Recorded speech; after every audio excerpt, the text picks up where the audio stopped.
let's walk through ordering a KOMOS Kegerator. They're pretty complete, so it's nice about once you make that choice of how many faucets you want on your tower and what color you want your tower. From there, you have to make a few basic choices. But it comes with the tower, obviously, and the faucets and the tubing inside the tower coming all the way out to blank ends. The first choice you're gonna make is, what kind of beer are you serving? Are you serving homebrew or are you serving Sankey tap beer, meaning commercial beer in a keg? So if you're gonna be serving commercial beer, most likely you're gonna want the Sankey tap option, and we sell those in different configurations. They're just quick add-ons as you're buying the kegerator. Or if you're doing homebrew, like most of these videos, you're gonna be doing quick disconnects. But either way you do it, it's going to come with the fittings you need to connect them to the kegerator. The next thing you have to choose is if you already have a CO2 tank or if you need one. We do sell them. They come empty, so you will have to get them filled, but you may already have one, or you can go to where you were going to get your CO2 filled to see if they'll sell them. That would typically be a homebrew shop or a welding supply shop. There's a number of accessories you can do with your kegerator.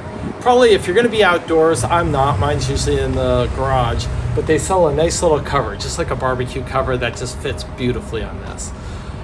And then the other thing that you may or may not want, depending on what you have to roll through, is heavy duty casters. I have the standard casters, they're fairly small. Again, mine mostly lives in the garage on a very smooth surface, so pretty easy. But if I was gonna bring it out here a lot, I would definitely go heavy duty. Then there's things that you can attach to your faucets. These spouts come off, and we have a number of different things you can do on there, from quick disconnects to bottle filling, you name it. And the last thing is a sleeve that can go over your column or your tower to keep it cool, especially on the hot summer days where you'll end up sweating quite a bit. Thanks for watching, and hopefully that helps you customize the kegerator to exactly what you want.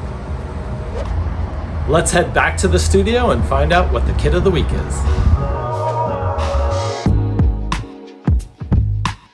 This week's kit of the week is Terpene Dreams. It's an IPA with more hops than I've ever seen in a kit. Motueka, Nelson, Simcoe. Okay, so it's like Galena. God damn, that's got a lot of fucking hops in it. It's amazing IPA. If you like pine, ganji type of aromas, you're gonna love this kit. So to win, go to morebeer.com/freebeerfriday and enter the weekly giveaway. Okay, showing off the KOMOS 4-tap kegerator. Had a party last weekend, and this was the center of the party.